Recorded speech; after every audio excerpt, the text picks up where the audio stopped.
the next election still. We have to have this.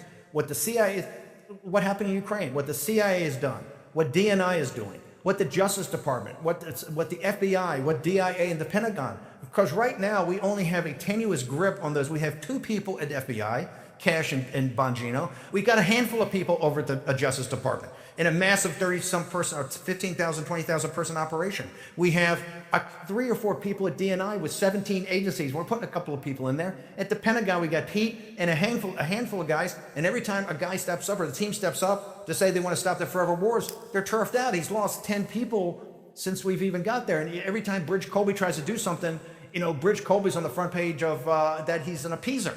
So my point is that now we're getting down to it. With all these converging crises, we have an apparatus that reports to Wall Street, to foreign investors, to Silicon Valley, in business with the Chinese Communist Party, that's running the deal. And now's the time if we don't lance the bull over this country, you're not going. If you can't turn around with Trump, the Trump team he has, people like you, myself, and they're blessed to have these apparatuses. If we can't do this now, it's not going to get done. And so that's why, to me, it's gone of everything we're doing. Stopping the forever wars, redoing the commercial relationship with China to bring jobs back, and sealing the border and sending home deporting 10 million, which is going to be massive, almost like a civil war in these big cities.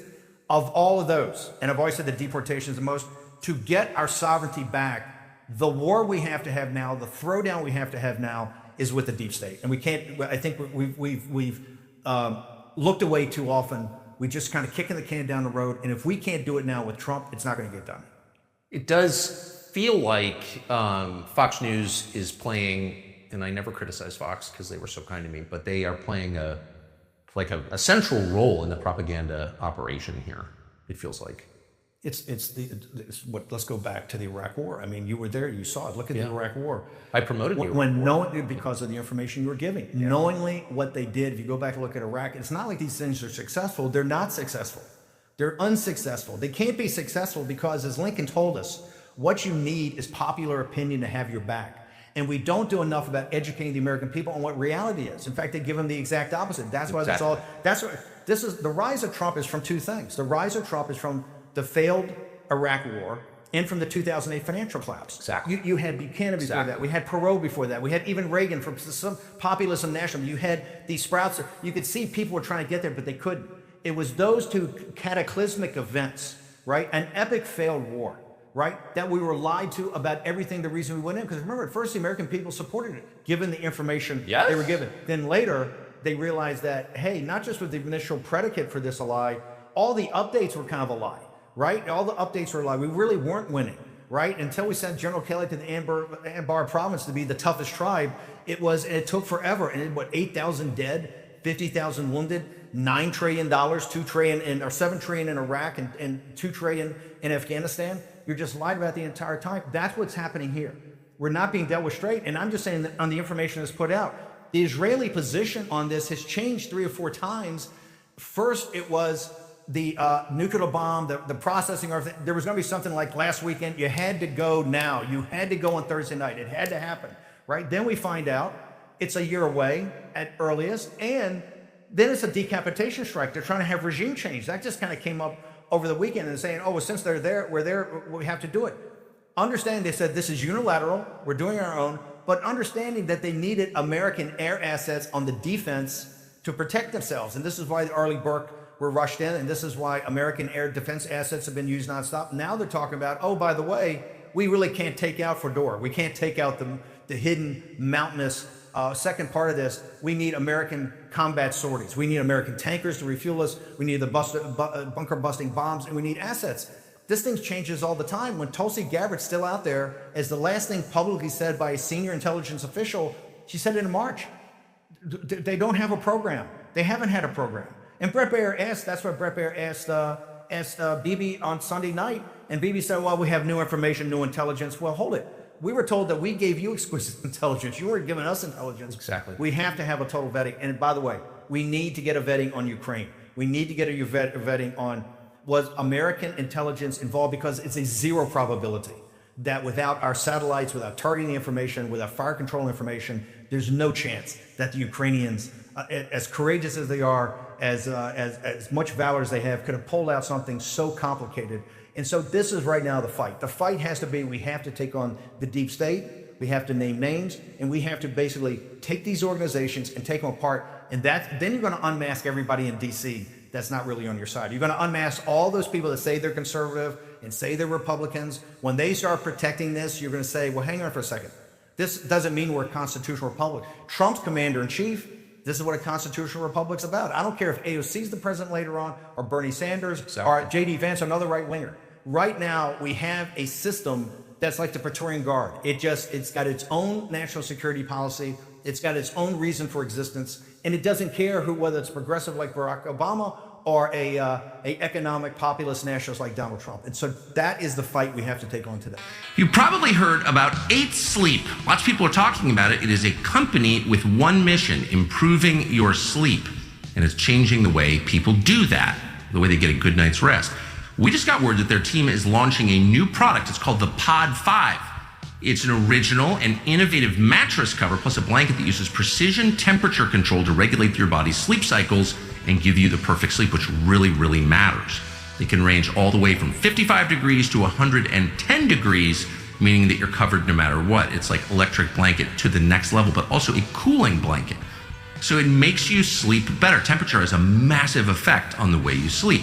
By the way, it also detects snoring. And then it adjusts your bed position to reduce or completely stop it. So there are a lot of ladies in America who are going to be grateful for this product. Everybody who works here will tell you, because they all use it, that there's no better way to be alert, productive, and happy than by sleeping well, and 8 Sleep really does help. Visit 8sleep.com/Tucker. Use the code Tucker to get $350 off your Pod 5 Ultra. If you don't like it, you return it within a month. That won't happen. We think you'll love it, but you can if you want.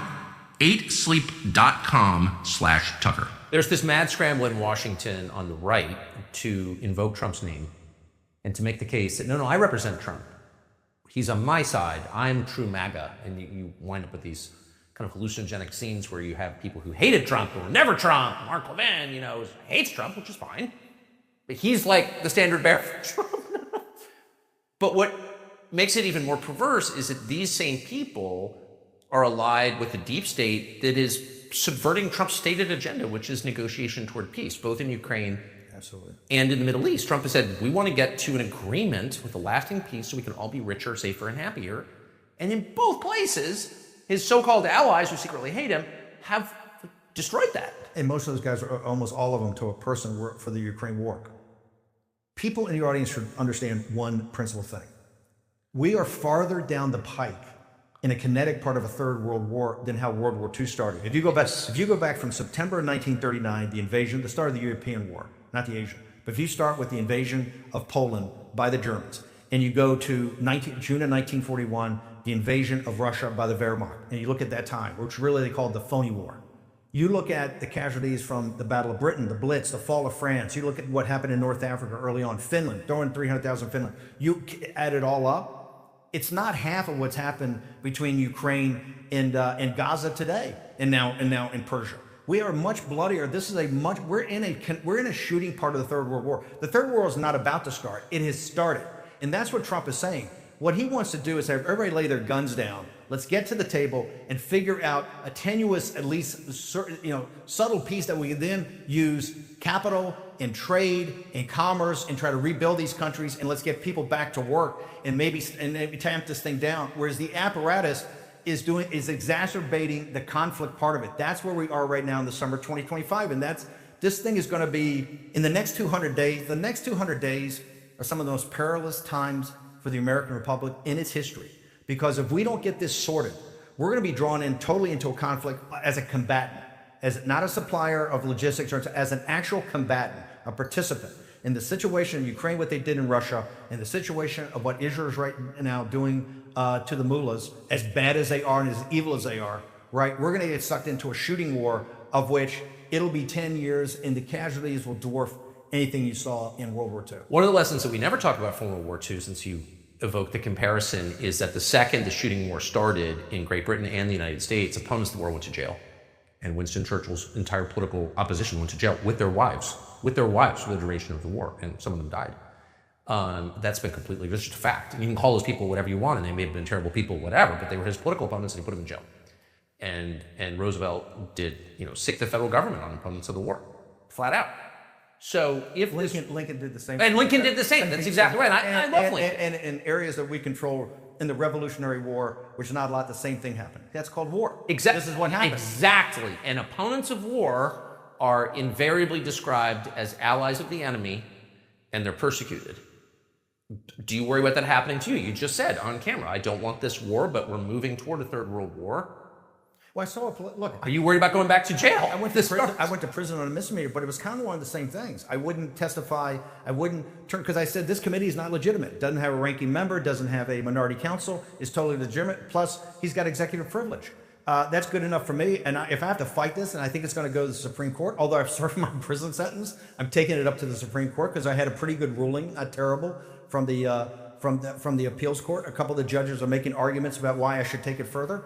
It's definitely going to happen. Look what's happening to you. I mean, I've known you for a long time, and I sit there and I look at what's they're saying about Tucker. I said, what is Tucker saying so bad? He's kind of laying out these arguments that ought to be debated right now in the halls. Pretty moderate. Tom Cotton's coming out and saying, oh, these influencers and podcasters aren't.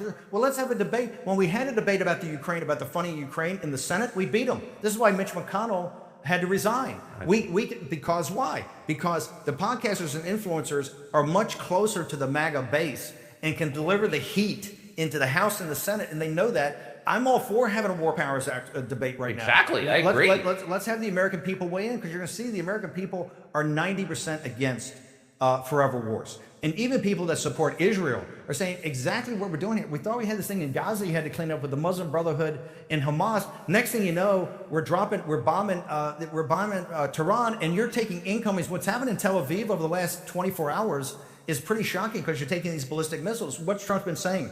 Everybody calm down. Let's get back to the table. I can get actual thing. And he said, I can get it. We can take it apart. We can blow it up if we want to, but I can cut a deal. And Witkoff and Trump, if you got to talk about two deal makers that are not like diplomats, but guys actually going to get stuff done, I feel more confidence with Steve Witkoff and Donald Trump trying to work something out than continue on the shooting war, where, trust me, with a carrier battle group heading over there and all these tankers heading over to the Middle East, we are prepping right now to come in on the offensive side of combat stories, and that's a game changer. As bad as it is now that we're a combatant, because we are a combatant, which I say, if they're unilateral, why do we get sucked in here? Where is that decision? Where you said, hey, Steve, decisions just get made. You never know how they get made. They're organic. There's never a moment where we stop and we say, do we want to be involved in another Middle Eastern war? You just wind up there, just like everything in life. You're just like, how did I get here? But I think that's why they're attacking you, because you're saying, hang over a second. Let's have a national discussion on this right now before we get in, and they don't want that. But why the viciousness? Not toward me. I mean, I'm kind of punched out of society, but like, why is it this topic evokes a cruelty and a dishonesty that no other topic does? It's never been questioned like this. There's never been questioned out in the open. We've never had this debate that you've kind of led for the last couple of months, and now we're actually having this debate. They've never had people in government like Tulsi Gabbard, like Bridge Colby, like others. And look, I don't think Bridge is hard enough in the Chinese Communist Party, but his book was amazing, and he's got the pivot to Asia, which we have to get to. If people want to see how the institutions and apparatuses work, and this is why the Democrats are all institutionalists now, right? We're the anti-institutional guys, because we see how corrupt they are. You need not look further than CENTCOM. One of the problems we have is that Obama tried it. Obama put his whole presidency on the national security side. We're going to pivot out of Asia. We're going to pivot out of Middle East to Asia, the pivot to Asia. Put Joe Biden in charge. After 8 years, he had one combat brigade of Marines forward deployed to Brisbane, Darwin, Australia. That was it. No other changes. No other changes. So here's a company we're always excited to advertise because we actually use their products every day. It's Meriwether Farms. Remember when everybody knew their neighborhood butcher? You look back and you feel like, oh, there was something really important about that, knowing the person who cut your meat. And at some point, your grandparents knew the people who raised their meat, so they could trust what they ate. But that time is long gone. It's been replaced by an era of grocery store mystery meat, boxed by distant beef corporations. Ugh. None of which raised a single cow. Unlike your childhood, they don't know you, they're not interested in you, the whole thing is creepy. The only thing that matters to them is money, and God knows what you're eating. Meriwether Farms is the answer to that. They raise their cattle in the U.S., in Wyoming, Nebraska, and Colorado, and they prepare their meat themselves in their facilities in this country. No middlemen, no outsourcing, no foreign beef sneaking through a back door. Nobody wants foreign meat. Sorry, we have a great meat, the best meat here in the United States, and we buy ours at Merriweather Farms. Their cuts are pasture-raised, hormone-free, antibiotic-free, and absolutely delicious. I gorged on one last night. You got to try this, for real. Every day we did. Go to merriweatherfarms.com/Tucker. Use the code Tucker76 for 15% off your first order. That's merriweatherfarms.com/Tucker. Hey, in our But can I just ask you, I supported that. That was like I despise Obama. I think he wrecked the country. But I don't think that was not a crazy idea to pivot. We're having this debate. I had Flynn on today after you. We're having the same debate today. Remember, the carrier battle group that's over protecting Taiwan in the South China Sea is now en route to the Malacca Straits. The Nimitz battle group is going to the North Arabian Sea. So you're a former naval officer. Give us a sense of the decision-making process that leads to a move. Well, here's on November 5th of '79. I'm a destroyer officer, a navigator on a destroyer in a carrier battle group. We're doing the changeover from San Diego, we're home port. The 3rd Fleet to the 7th Fleet all takes place in Hawaii. The Hawaiian operator. You do like 3 or 4 days of workup because they have a certain different lingo and a different tempo. So you got to get to how they do it. We get called in the middle of the night, the red phone, everybody line up single file and head into Pearl Harbor. Well, Pearl Harbor as a sea detail is almost impossible to do because it's so narrow, right? And Honolulu's up there. So it's not like World War II. It's very dangerous. We go in there and we hear the hostages have been taken, and now all of our assets in Korea, in the South China Sea, and in Japan are heading towards the North Arabian Sea, which the United States Navy had never been at. We had a couple of white painted destroyers in Bahrain, but we were not used to that. So we follow a carrier all the way to Korea because you had to be. We were a gas turbine. We were the only ones who could keep over the carrier. 35 knots. For like 2 weeks. Damn. We destroyed the ship. We destroyed the sonar dome because you go through a typhoon, you go through some heavy weather. Because we had a treaty at the time with Korea, we would keep a carrier battle group within a 24-hour strike of North Korea. So we have to get there. Once we get there, they peel us off. Us and our squadron of ships, the famous Destroyer Squadron 23, Arleigh Burke's Little Beavers, we go to the North Arabian Sea. Why? They're working up for, and that is like a hostile. I tell people, if you haven't been off the coast of Iran, or Persia as I call it, it's like the landscape of the moon. This is the most inhospitable place on Earth. I've been there. Yeah. You've been the Straits of Hormuz, the Persian Gulf, the North Arabian Sea, and our carrier battle group stayed. We rotated out after about 4 months. People stayed, and eventually, a couple months later, actually did the failed rescue. We practice every day. You could see every day they had the lift capacity. The helicopters were practicing going in. We were actually going to do plane guard against potential Russian fighters in the Persian Gulf. Put the radars up. Because nobody knew what was going to happen. It was a failed effort. But I tell people, and it turns out the Nimitz is now about to be decommissioned. This may be their last cruise.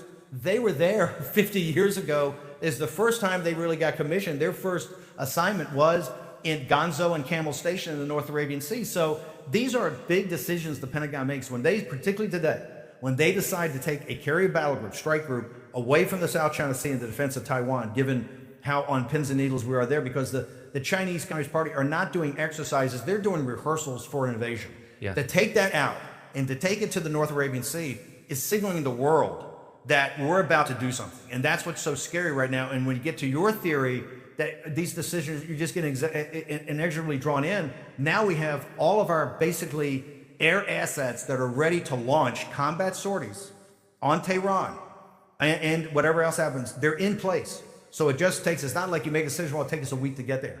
They're in place. The tankers are over there. We can do in-tank refueling. So I think in the next 24 to 48 hours, a decision could be made. And that's why I'm getting more and more vocal, not less vocal, that we need to go full stop right now. We need to find out, because there's too many moving pieces. The moving pieces about exactly what's going on, what's the risk.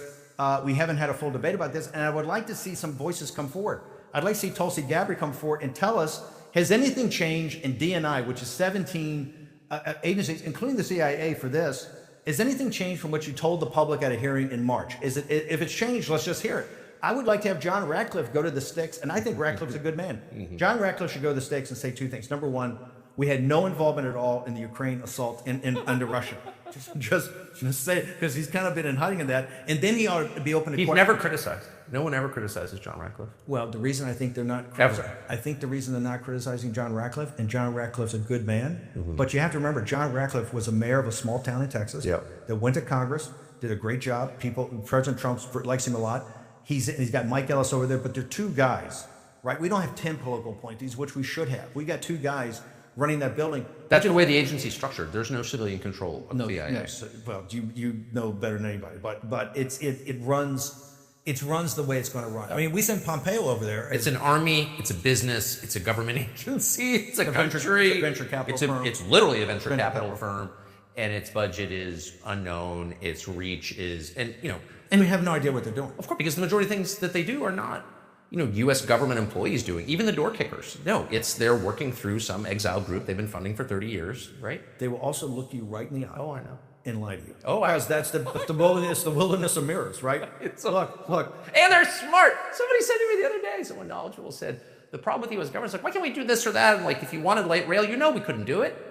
And this person said, because all the smartest people in government are at CIA. Yeah. And they also, with the interagency process, they control the entire process. This is why downsizing NSC was so important. When you have we had these detailees that come from all the different departments, because NSC should have 30 people, but it had 250. There are 60 political appointees, right? And there's 280 come from different agencies to do all the different paperwork. They have the interagency process. The CIA controls that process. They control the process at the Pentagon. They control the DHS. Yep. They control over the Justice Department. They are embedded deep because they've been around. They've been around so long, and they know how to embed deep, right? With the smartest people out there. And so, if you don't get control of that, you're not going to get control. They're like a Praetorian Guard right now. We have to lance this. This is like the late stage of the Roman Empire, when the Praetorian Guard kind of ran the deal, and they would put forward every legionary captain that they thought was going to be good for a time. And they are planning right now to thwart President Trump's second term, make sure they wait him out, and they're going to have a hand-selected person for the third term. And I don't say this as a conspiracy theory guy. This is just basic fact. Totally true. They're so clever that if you criticize them, they will leak to people that you work for them. I happen to know. Which is like kind of brilliant. Like if you're an effective critic of CIA, Joe Kent, I've lived this personally, but also Joe Kent is just a wonderful man, a totally sincere man. Great man. Former CIA contractor, lost his wife in Syria in Obama's Syria war, and became an opponent of the way things are running. And CIA played in his primary. And the way they did it was by convincing Republican primary voters that Joe Kent, who's the single most effective critic of CIA in the United States, was actually working for CIA. I mean, like, wow! I tip my non-existent hat in deference to the brilliance of that. This is how brilliant they are. You notice with President Trump, the arc that he went through on Friday. Something's up when David Ignatius at the Washington Post, which we call the Langley Bugle, he's the head that comes out. Oh, I'm aware. When Ignatius comes out on Morning Joe and says, Trump is doing such a really magnificent job here. He's acting like a commander-in-chief.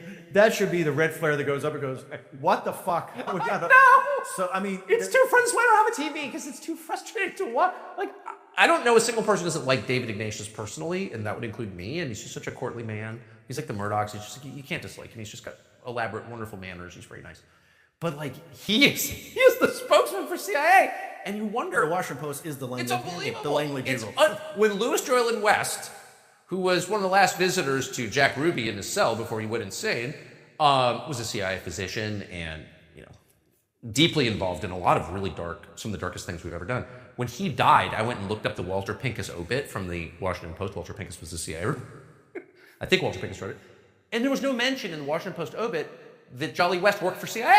And it's just like, oh my God. Like, but you wonder, like, do people watching Morning Joe have any idea who these people are? No, that's the That freaks me out. Picture the house of your dreams. Maybe it's got an outdoor pool, a huge front porch, an inviting fireplace for a cold winter's night. No matter what you prefer, there's little doubt that an American flag waving out front enhances the whole thing. What better way to welcome your guests than with a flag outside your home? But wait, there's a problem.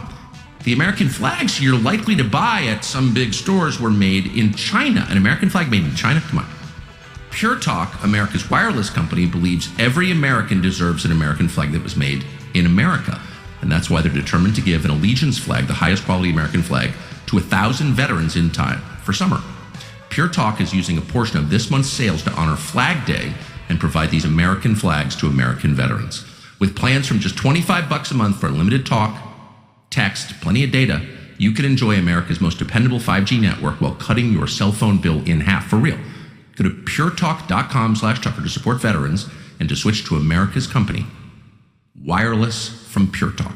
There's a great story. You talked about the Kennedy thing today. There's a great story in In the book, the guy just came out about the Kennedy assassination, and the House and Senate committees, the church committee, the biography of the church committee came out about a year or 2 years ago. And he talks about when it was first formed, Frank Church was going to be one thing, but they got Gary Hart in there who had just been elected. Yeah, exactly. Mike Mansfield, the old head of, really a guy knew how to run things, right? Mansfield from Montana, picked both of them. Church to head the committee, but Gary Hart was going to be assigned to the CIA to find out what went on. So Hart's seeing Colby and seeing some of the former directors, and they tell him, say, hey, the guy you really got to see, all of them tell him, say, nice to have dinner, you got to see Angleton. Angleton runs the deal, and he was the counterterrorism, counterintel, and legendary guy there forever. Yeah.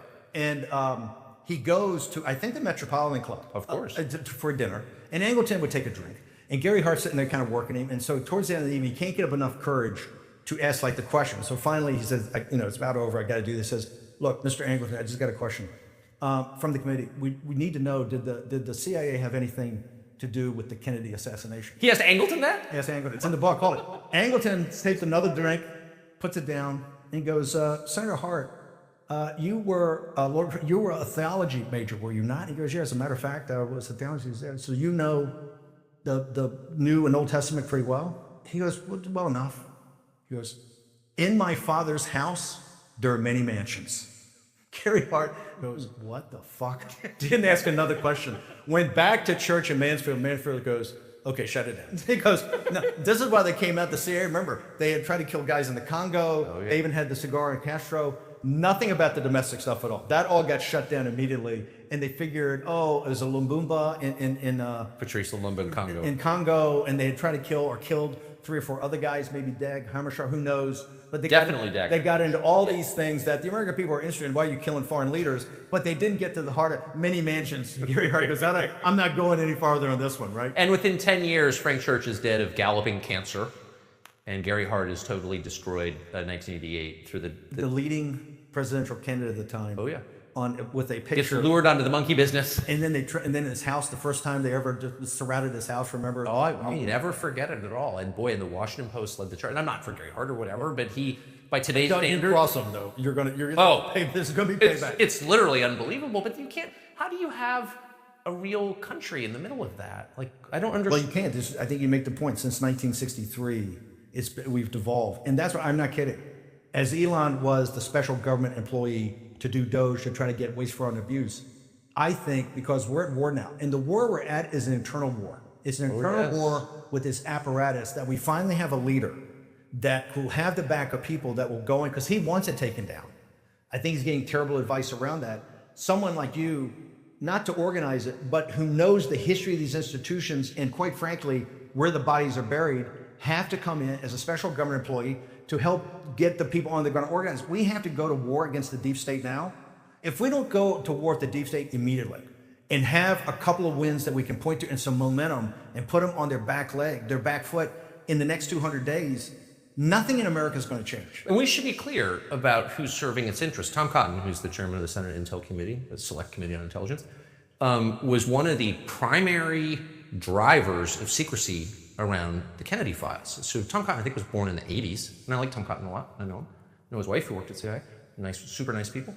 But when it came down to it, when Trump gets elected and gets inaugurated in January, Tom Cotton's he's denied this, but he's lying because it's true. I know for a fact. Tom Cotton's running around being like, well, whatever we do, we can't put people in place. We're going to declassify all the Kennedy assassination files. 62 years later, I think Tom Cotton was born in the 80s. Why would he care? It's not a sources and methods thing anymore. Yeah, like, what is that? Why would Tom Cotton be so concerned about releasing the Kennedy documents that he's trying to prevent people from getting jobs on the basis of his belief that they might reveal those documents? What is that?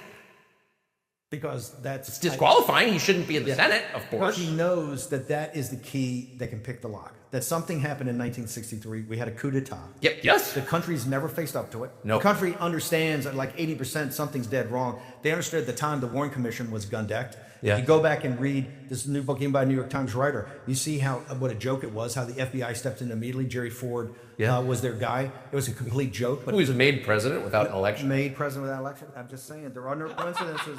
Jerry Ford of the Warren Commission becomes president without an election. And you're like, If you go, I've read the testimony of the Warren Commission. Just in the Warren Commission, In the sixth floor, in the depository where the gunman sat, right next to him, the guy, I think his name was Willie Davis, he was a worker. Of the black guys were up on the top deck pointing afterwards when the shot took place. He was going to go join those guys. He actually sat there and had his lunch right next to where the assassin was. Now, you know, assassins in CIA and Navy SEALs, I mean, their heart's beating out of their chest before that happens because they understand it may be the last time they take a breath on Earth is when they fire. So they are really ready to meet their maker, and they're highly focused. The last thing you're going to do on Earth is get that target. That is just these cartons just suppressing by a few feet. This guy's giving testimony, and it's unbelievable. They go, well, you were there? Yes. What were you doing? He says, I was eating a chicken sandwich, a bag of Fritos, and a Coke.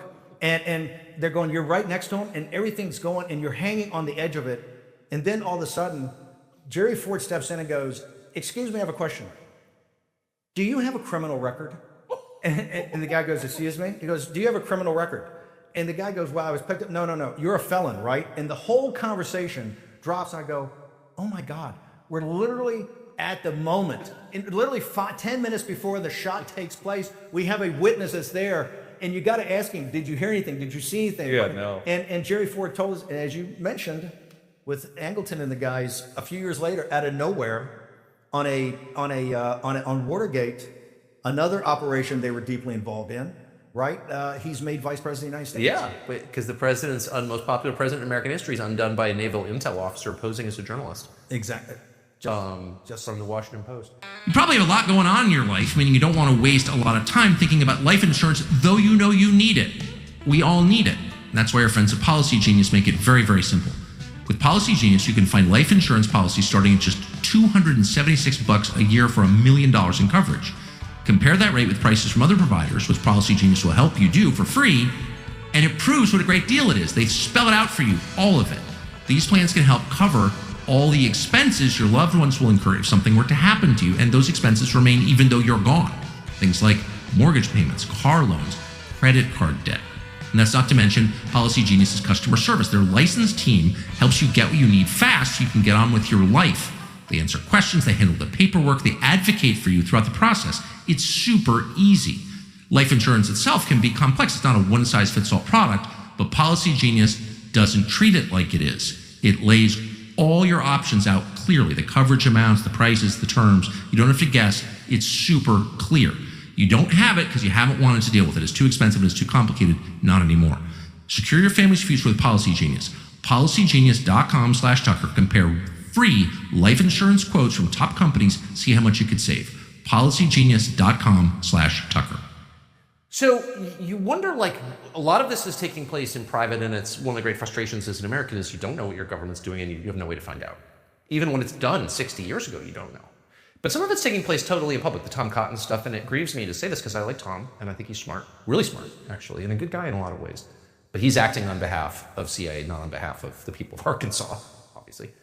But then there's Lindsey Graham, who's like florid, out in public. Like there's no kind of hiding who Lindsey Graham is, and what is that? Yeah, the whole Ukraine thing, he and Pompeo, how the weekend before the drone assault takes place, he's in Ukraine saying something's going to happen. He's in France. I mean, if you talk to people over there, it's like he had inside baseball. He was all jacked up. The good things are going to happen. Pompeo's in like Odessa giving a talk. I mean, what is Mike Pompeo? There's a middle of a war over there. We're trying to extract ourselves. What is Mike Pompeo in Odessa giving some, a rally speech, essentially pump these guys up? And he's talking about certain things that could happen or certain positive things that hang in on this war. Exactly what President Trump's counter to. President Trump is trying to have everybody lay down their guns and because right now the British papers reporting is 1 million Russians dead or wounded. There's 750,000 Ukrainians dead or wounded. I mean, this has been devastating, like World War I type of casualties. President Trump is sitting there going, we need to put the guns down. I need to get people at the table. We need to talk. We'll even buy your dirt. We'll buy your rare earths. We'll put money in, which we oppose. But if President Trump thinks he needs that for a peace deal, we'll support him. What is Mike Pompeo in Odessa jacking these people up? What is Lindsey Graham over there jacking people up about? These questions have to be asked. We have to ask what part of our government is going against the commander-in-chief and what the commander-in-chief is trying to do. Is it legal for Lindsey to do that? Well, there's Logan Act. I called for his arrest. Good. Absolutely. Or cancel his passport. Do two things. Either don't let him back in the country or arrest him. And I'm adamant about this in Pompeo also, because I think there are arguments around the Logan Act that they're over there countering what the commander-in-chief's trying to do. And and they have security clearances too, which I don't have. And you don't have, I assume, a security clearance. Not anymore. Right. But why does... I don't want one right now. No, I don't either. But You said they're going, hey, no, don't blame me. I didn't but see it. why does Lindsey Graham and why does Mike Pompeo have a security clearance? Well, I think I got to ask Mike because I'm very disappointed in him. I knew him for years. And Me too. The guy I know today, the guy I see today is not the guy I know. And I think people have to. I think they ought to come on when they come on TV. Is they ought to have the like NASCAR drivers, like whose payroll they on. Exactly. Right. The American people are at least ought to be in a Chiron who they're taking money from. But what's the deal with Lindsey? Well, let me just say, I've known Lindsey for 25 years, and it's impossible not to like Lindsey Graham. He's one of the most charming, funny. He's just a wonderful person to travel with. He's the most charming person in the world. I'll just say that because it's just true. I like him. If he was here, I would be having fun with Lindsey Graham. But his effect on the United States is so destructive. I don't understand what that is. What is his motive? You know him well, of course, because you're... Well, I know. Look, I think, number one, he's very involved in the Pentagon, on Armed Services Committee. The Pentagon, the building runs like the building's going to run. I mean, it's $1 trillion. Why, when President Trump says we're going to go to a hemispheric defense, from Greenland to block the Russian submarines, to Alaska, maybe Canada for the Arctic, because that's the new great game of the 21st century. That seems reasonable. To the Panama Canal, because they're going to block the Chinese and Russian navies, and get the Chinese out of the Caribbean. We'll deal with Venezuela. We'll have the Central Pacific, which has always been kind of our strategic pivot, the 3 island chains. And America's hermetically sealed. You add a Golden Dome or some sort of ballistic missile, America can live in peace, and we can do greatest. And we can do expeditionary. Not that we're not engaged in the world. You can do expeditionary forces anywhere you want in the world. You but can't then, put Chinese infrastructure in St. Croix, which they have a lot of in St. Croix, which we control. Exactly. So you can't let the Chinese control your hemisphere. That seems reasonable. And they'll say to us, okay, get out of Japan. At which point you say, okay. That seems like logical. This budget is not $1 trillion going up, right? Because right now it's over $1 trillion. If you add the supplement that's coming in, the reconciliation bill with the NDAA, you're over $1 trillion, and it's only going to keep increasing. This is the way the defense contractors make money. They embed it over there. They kind of run the building right now. You don't see any pushback by armed services. In fact, every district's got huge plants. As you know, our industrial policy that we do have is really around arms manufacturing. Yes, that's it. Right? And it's a high margin business, and we want to sell weapons to the entire world.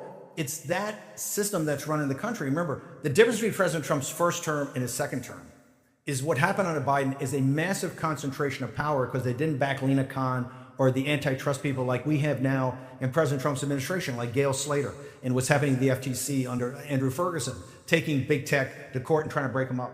Right now, you have Wall Street, you have big tech, you have big agriculture, you have big pharma, you have the big healthcare industry, you have the defense contractors, you have the concentration of these massive industries that have every lobbyist, every communications expert, all the big law firms on their payroll. If you and I wanted to start today and say, hey, guess what? We want to take on one of the industries. Let's take on big ag. You literally can't get a great law firm to represent you or a great lobbyist because they're all hired by these guys. That concentration. And they'll set up regulatory hurdles that are insurmountable. This is the regulatory capital. I'm living that in something that we're doing on the side. And you just find out that it's crazy. That concentration of power. Oh my God. Regulatory capture and really regulatory merger. We said when we gave China everything after Tiananmen Square, when we gave them most favored nation status and WTO and access, that the more they get prosperous, because they were a backward agricultural country at the time, the more prosperous they get, the more they'll become like a liberal democracy like the United States. I remember that. We actually have copied the model of the Chinese Communist Party. They have a handful of state-owned industries, very powerful, merged in with the central government, an authoritarian government. That's what we have, and that's what President Trump, the promise of President Trump is to break that. The American people don't want it. They hate it. Now, they need the tools to do it, and that's why I think this next couple 100 days, coming after the 10th anniversary of really President Trump, because what happened? At the top of the escalator, Trump was in 7th place, because people didn't know if he was serious about running or not. No, right. He had just gone to CPAC, I think, 90 days before. In the 2015 CPAC, Trump finished 7th in the poll at 3.5%. I remember. Behind all these guys. At the top of the escalator, he's in 7th. That night, they do a flash poll, I think, on CNN. He's first. Why? That talk was in a nomenclature and a vernacular that American people hadn't heard from a politician. About the border, about deportations, about China, about bringing jobs back, about ending the forever wars. Remember, as the campaign went on, he goes to South Carolina. I'll never forget it. And in South Carolina, he literally blew up the entire, not just Bush apparatus, kind of Fox and kind of everybody on the right that had been in there. And when he said it, you could hear the audience gasp. And so many commentators came on and said, well, that's the end of him because... They all said that. Except me, because I was the only one at Fox News who I knew. I was like, yes, thank you for telling the truth, finally. But everybody around you was that he's finished. They hated me for agreeing with him. They hated me personally. And he won in a landslide. Carl Rove, who was my neighbor and always got along with him. Again, perfectly charming guy, sort of. Very, not a good person at all, but smart and, Carl. But after that, that was the moment I realized it was in that Greenville, South Carolina debate that all that mattered to them was the projection of force abroad. That's it. Everything else was just because silly. They were so shocked he said it and united in the fact that he can't win. That's when Bill Kristol turned against him, was that night. And if you could look it up, check his Twitter feed. The day before, Kristol was like, Trump's kind of a pig, but he's our pig, and actually we can kind of use him, and maybe we should make peace with Trump. Bill Kristol said that, who I used to work for many years. The day after that Greenville debate, he took the position that he has now, which is, we'll destroy the country to prevent Trump from exercising power. Like he was a sworn enemy of Donald Trump's after that when he came out against the Iraq War. How weird. Why? If you killed a child in a DUI, okay, you're drunk, you accidentally run over a child. There's no possibility you could meaningfully advance in American life because people would say, we've forgiven you, Steve, but you did something that's so totally irresponsible. Right? It's just horrible. It was a mistake. Yeah, it was a mistake, but it was horrible. We allowed the architects of the Iraq War, who gravely injured the United States, got all these people killed, Americans killed, to continue to advance. They were never held to account for what they did, ever, at all. Well, and they became the head of the World Bank. Like, how did we do that? The specter of that is what we've faced over the last 72 hours. This is exactly the same pitch as the Iraq War. Weapons of mass destruction. Oh, I know. You have to get it. So they understand one thing. They think the playbook works. This is why we have to stop it now. If we don't stop it now, it's going to work all the time. They think that playbook of lulling the American people to sleep and telling them there's these evil people that have to be taken down, and if they're taken down, everything's going to be fine after that, and that we face an apocalypse if that doesn't happen. They're running the Iraq War playbook over again with almost some of the same players, or at least the proteges, right, in the verticals of who those players were. But why does the institutional conservatism allow it? If Mike Pompeo shows up at the, Republican county of dinner in some state, like he's treated as, I was in a restaurant with him recently, everyone's like, oh, Mike Pompeo. He's treated as like a legitimate person. No one has ever, the right does not hold its own people accountable on the most basic level. Well, we say the right. The Republican Party is controlled opposition, okay? Because they've never really put up a fight. Let's go back to the three central tenets of Trumpism. Immigration, border and sovereignty, trade, and ending forever wars. The official apparatus of the Republican Party hates all three of those and doesn't agree with any of them. That's still true. It's 100%. This is look what happened here in the last 24 hours on the immigration side. All of a sudden, there was they promulgated that because of big agriculture's needs, that we can no longer have raids on farms, raids in hotels, all of it, that had to be countered by President Trump saying, hey, there's 20 million illegal aliens, I'm going to get them all out of here. And then today, or this morning, he came out with, we're going to triple down the raids in sanctuary cities, right? I'm going to get all these guys out of here. No, there's huge institutional fight led by Fox News, right? Their biggest is the forever wars. But if you look at the Wall Street Journal, and if you look at Fox News on the trade and bringing jobs back from China, they're very ambivalent about that. They're talking about the cost of living. I mean, they're putting up that, because they're all free traders, which is the way the country got in the first place.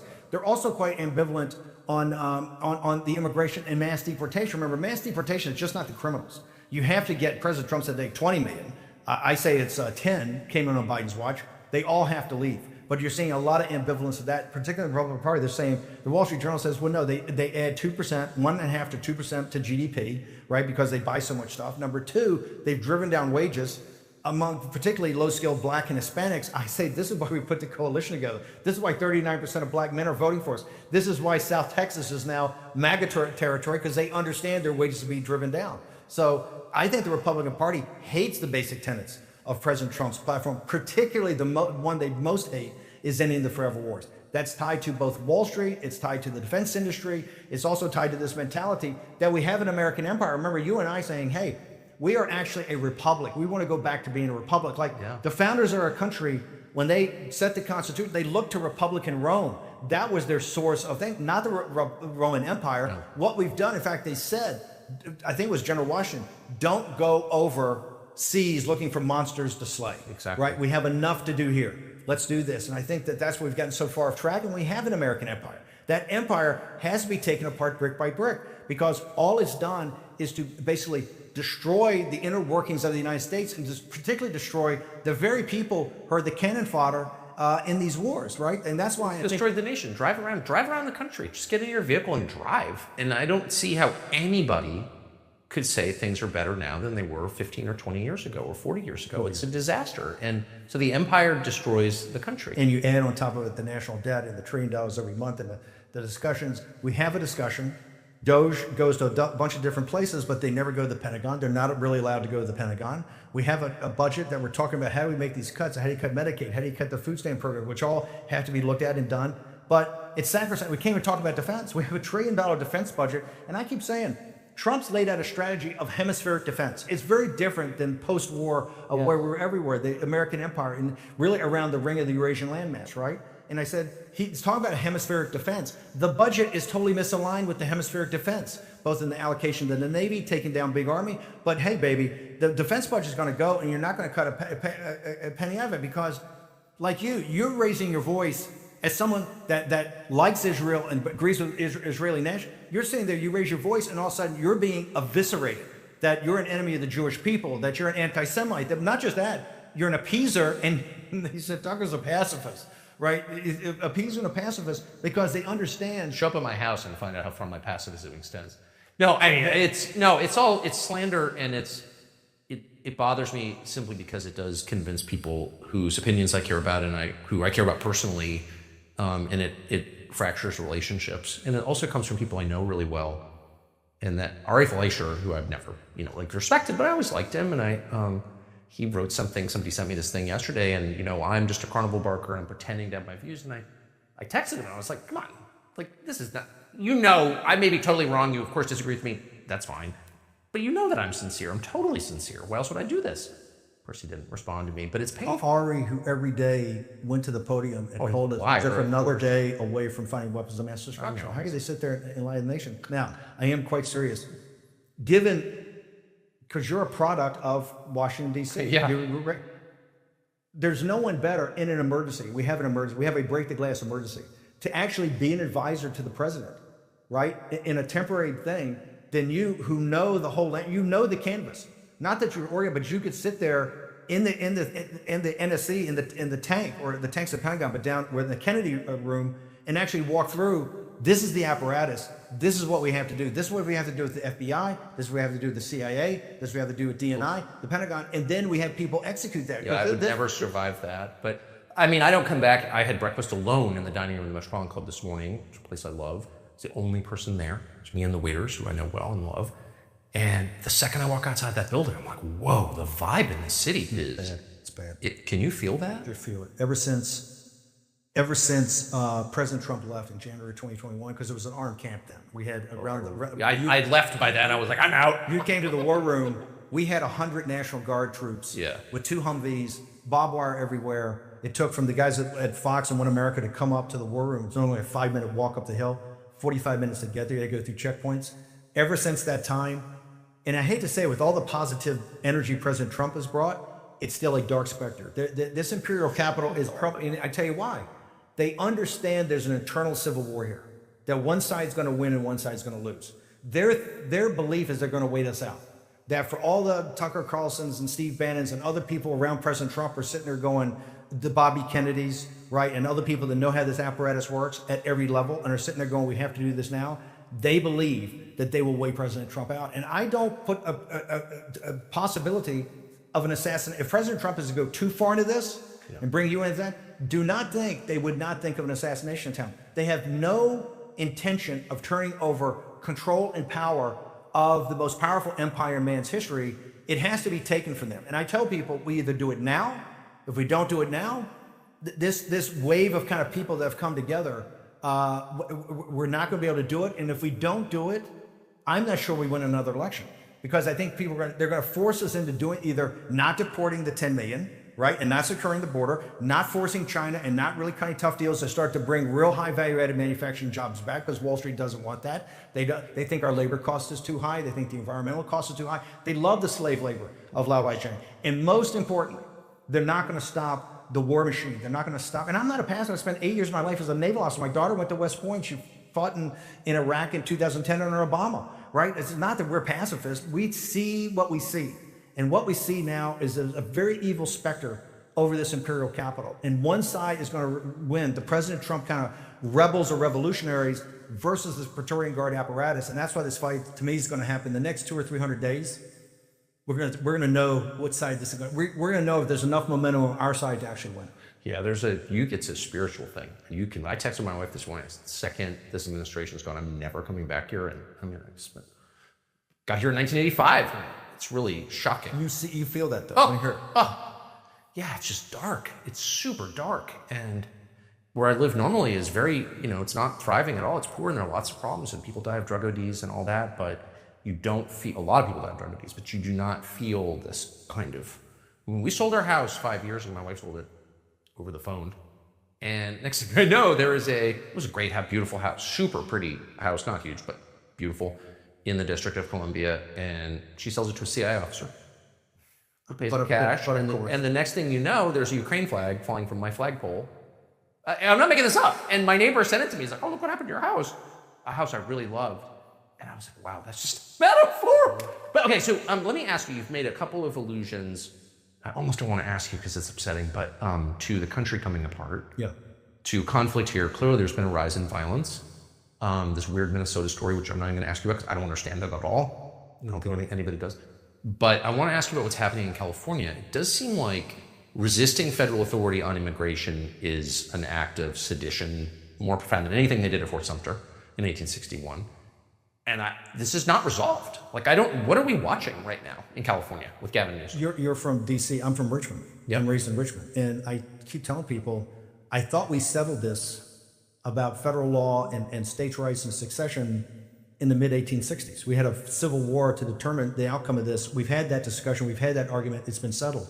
I said this to President Trump in the first term, that this whole thing of sanctuary cities and sanctuary states is absolutely a neo-Confederate, mentality. Yes. That you can have. Gavin Newsom, right? Have you said that on War Room? Yes, I've said said it's neo-Confederate. He's so smart. It's a neo-Confederate. It is. That's exactly what it is. Jackson. I'm stealing that, by the way. No, because so good. Jackson. Look, you had this thing before the Civil War with Andrew Jackson and John C. Calhoun. Yep. On tariffs, where remember the landed aristocracy in South Carolina were some of the richest people. I think Charleston had more what would be equivalent to billionaires. Yes. At the start of the Civil War than any place on earth. And it shows in the Battery down It's a magnificent it is. Day. John C. Calhoun, as his vice president, was going to stop and go down and defend South Carolina. Said, we're not going to do these tariffs. And Jackson said, I'm going to call the army down there, and if Calhoun's defying me, I'm going to hang him from the first lamppost. I mean, Jackson was a guy who was going to take immediate action. What's happening in California is kind of the equivalent. You've had the sanctuary cities, and if President Trump had not sent the troops in and federalized the National Guard, what happened in LA was what we see in all these cities. It would explode. It would have been the summer of love of 2025, where there was a lot more rhetoric than actually action. One of the reasons President Trump had Bill Barr and Esper and all these people that wouldn't execute what he wanted. Now he's got a team, and that's why I'm so glad he came out last night and says, I'm doubling and tripling down the rates. My recommendation on the show the day after this stuff happened over that weekend was President Trump ought to triple the ICE raids, and he ought to go to, he ought to go to schools. Hey, they got to go, right? They have to go, and it's not pleasant. We got to be very humane about it, but you have to have a show of force. And if you need to send in the Army, if you need to send in federalized National Guard, we have to do it. California is the railhead of this. That's why you have to break it there. It's going to obviously pop up in Chicago and New York, but you have to take, and Stephen Miller said this, and I've known Stephen a long time, Andrew and Stephen Miller and Ben Shapiro, Alex Martin, They all came out of kind of West LA, right? Ben may have been the Valley, but they're all West LA guys. Stephen Miller's been saying since the time I knew him, the war for America is going to be won or lost on the streets of Los Angeles. He said this now for almost 20 years. And this is what this fight, and this is what's so disturbing about the timing. We're totally focused on that, and President Trump actually implementing the deportations of mass deportations. And all of a sudden, this thing breaks out in Persia, in the Middle East, and now the whole country is just focused on that. It's almost like a time diversion to get our attention. It does feel that way. Because Bibi gave it up. It didn't have to happen on Thursday night. We were told, well, it was leaks, there's a bomb, and they're going to have it, and this is something they have to have immediately. He comes on Brett Baier and says, well, it's 12 or 13 months. We've heard the 12 or 13 months for 20 years. Maybe it is 12 or 13 months, but that doesn't mean you have to act on Friday. Why is it Thursday and Friday when we're in the middle of actually the most important part of this Third World War? is the 10 million invaders we've had in this country, or 20 million according to President Trump. They all have to go. You understand that there's many bad actors that came in on this, right? That are now sleeper cells in this country. Everybody's got to go, and we have to do it. That is when I talk about Third World War, the central battlefront for the United States of America is internal to the United States of America. This is why we have to focus on this in the timing, because there's no coincidences of how all of a sudden we're asked to do bombing runs in Iran, a half a world away, and it sucks up all the media attention that you don't even, there's not even a discussion on this. And that's why President Trump coming out and doubling down. And Homan and Stephen Miller, there ought to be 3 more raids tomorrow, and we got to get the focus back on that. So how should you deal with, I mean, when Orville Faubus, who was the governor of Arkansas in 1956, presides over the state that refuses to desegregate, after the Supreme Court says you have to desegregate in Brown versus Board.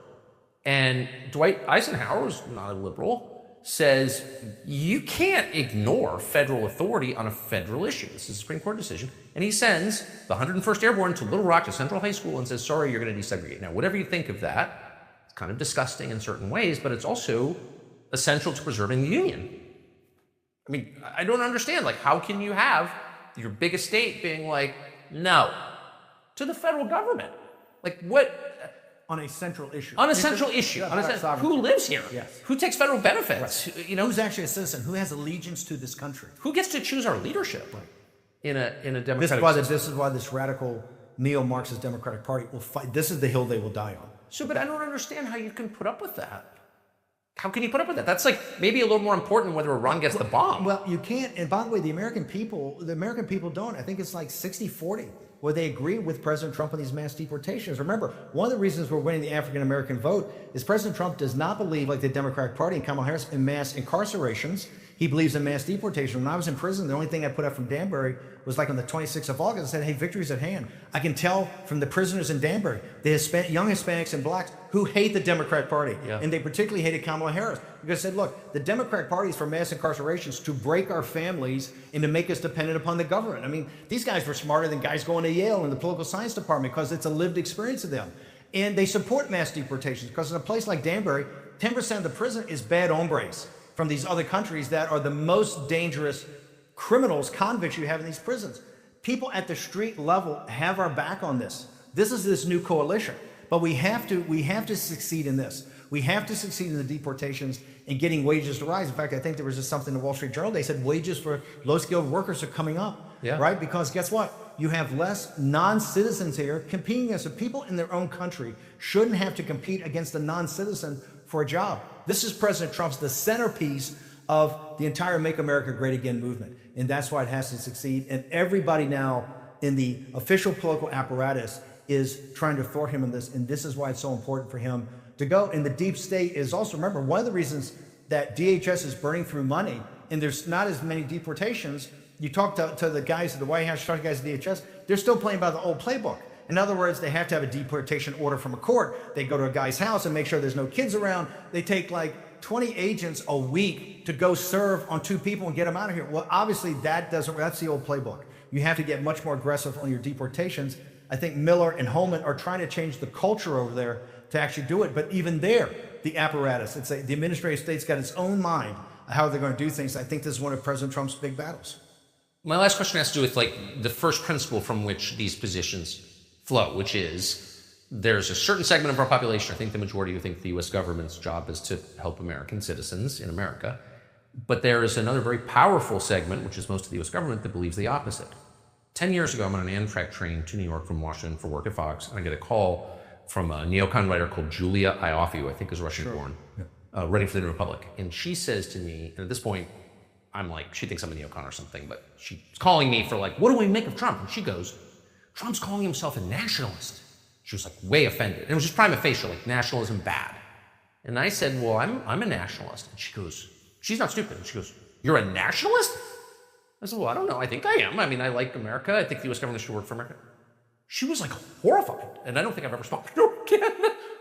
Why does that idea, which is non-threatening, it's not a Nazi idea, it's like a basic idea, it was the founder's idea, that the U.S. government should act on behalf of Americans, why is that offensive? So offensive to some people. What is that? I'm going to tell my Mark Levin story, because I like Mark a lot, and I think he's one of the smartest guys in the Constitution.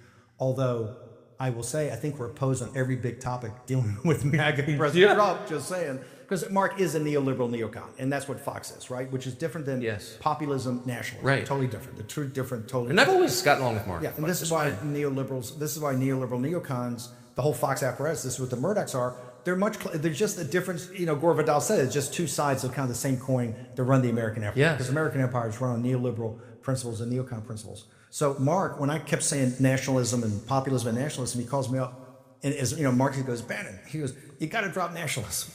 And I go, this is 10 years ago, 12 years when I first doing it at Breitbart. And I go, why? He says, it's Americanism. And I go, no, Mark, it's actually nationalism, right? And I try walking through, he goes, no, it's Americanism. And then he puts out a book later, I think, Americanism, which talks about certain tenets of nationalism, but they don't want to use that phrase, I think, because of connotations that came from Europe in the 19th century and then obviously in the 20th century. I said, this is completely different. It is populist nationalism. It is a populist movement that puts America first and American citizens first. That's the big part of the nationalism they never get to. That is what unites us. So how can they see that as bad? I'm honestly 10 years in. I'm baffled by it. Like, what's bad about that? If you mention that word, they get lit up. I have still many people today. People accuse me. Oh, in fact, Ben Shapiro is one of the smartest guys in the country. Ben said when I was running Breitbart, when he left, whether he left Arizona Quarter or fired him is still a matter of debate. Still a matter of debate. Ben goes, I turned Breitbart into Trump Pravda. Right, with the populist nationalism and away from Andrew's core tenets. So listen, that is an ideological fight about nomenclature, which is very important in us going forward. But the tenets of it and what we're trying to do, I think, is what you're seeing President Trump do. We have a government apparatus of these people that when institutions carry on year after year after year and pass the baton, and they control. And many of these people, most of them come from middle-class backgrounds. They're not coming just from elite. No, they're not Rockefellers. Not Rockefellers. No. There are some Rockefellers and there's some Nepo babies, but they're irrelevant. Yeah. Mainly just middle-class people. Strivers. But they're in control of the greatest, most powerful apparatus on earth. And you mentioned earlier today, the thought of going into war and actually killing people, that's something that turns certain people on, the power of it. Right now, and that's what I tell people, when you come to Washington, you can really feel it's a spiritual war. Yes. Because of the dark specter that hangs over this town. Now, that spiritual war manifests itself in money and power. Yes. And you see so many people I've seen come here in Congress and people I've known that come here and they get corrupted. And they get corrupted because that basic human nature of being attracted to money and power is very tough. And we're in a situation now that people we admire, people we like, people we've known, we have to go to war with them. This war against this apparatus is going to be as brutal as the war we're fighting in the streets of Los Angeles today to make sure that actually Los Angeles is part of this American Republic, because right now California is not, but the major cities in this country led by Los Angeles and San Francisco are definitely not. They're a totally different entity. I'm sad to hear you say that, because the last thing I want to do is spend my day arguing with Ben Shapiro or Mark Levin. I mean, I agree with those guys on a lot, and I know them, of course. I'm not mad at them personally even now. I don't want to fight with them. You know what I mean? I want to fight with George Soros or something, or Gavin Newsom. But I feel like they are making it impossible. This is my read, probably self-serving, but I feel like they are making it impossible to sit back in silence as they wreck the country. And that fight, as important as that is, to me is a secondary, tertiary fight right now, than the fight that we need you on. And the fight we need you on, you have a unique historical understanding of the institutions of this town and the smarts. We need a handful of smart people around President Trump. They're saying, look, we put Cash and Bongino into FBI. We've put Ellis and Ratcliffe at CIA. We put a handful of great people at DOJ. We put Pete and a handful of great people at Defense. We put Tulsi and Joe Kent and a handful of people at DNI. It's not enough. The apparatus still runs the deal. We are hanging on in a very tenuous shape. We need to go to war. Like they want to go to war in Persia, we need to go to war with them. And I mean, take the sword out of the scabbard and throw away the scabbard. We have to do that now. Damn, if I got anywhere near any kind of institutional power, which I've never sought and I don't seek now, but if I ever did, I think the Tom Cottons and the donors and people like that, I think that would be really hard. I think they put kitty porn on my computer, I'd get pancreatic cancer. I don't know, man. I think First off, just the announcement of that, the intention of that would unmask. Part of this is going through an unmasking. Who's on our side and who's not on our side? Because a lot of people that are pretending to be on our side are on the opposite side, and we can go through a great unmasking. And What they that's why- fear is sincerity, because I'm hardly the smartest person in DC, well, not in DC, but I'm hardly the smartest person in this conversation at all. And I don't think I'm like, have like brilliant, cohesive philosophical ideas or anything like that. I'm just sort of a bumbling, middle-aged, hopefully try to be Christian person. But I'm totally sincere. And that's why they hated MTG. Who's also, marginal. Right, we probably got the same SAT score, you know what I mean? It's like, but she's not kidding. She's total in that kind of what you see in that chick way where they get mad and they just like start telling the truth. What you see is what you get. Only women do that? Yeah. No, look, she's central to MAGA. I mean, what do you mean? She's been. Well, she was written out today by Mark Levin. No, she and I don't always agree on everything, but she's 100% MAGA. It's not even a question. That shows you the level they're prepared to go to. No, what you have is, which is tough in this town to get, is actually historical understanding of these institutions. The only other person, and this would be great if you did it, the only other person I know that has that is Bobby Kennedy. Bobby Kennedy has that understanding, obviously what his family's gone through, but he, at a very deep level, he knows the interconnections. Good friend of mine. Seeing him tomorrow morning. Steve Bannon, thank you for taking the time to do this. I'm grateful, and Godspeed in this city. Thanks. Tucker, it's amazing, and I can't wait till you get your appointment.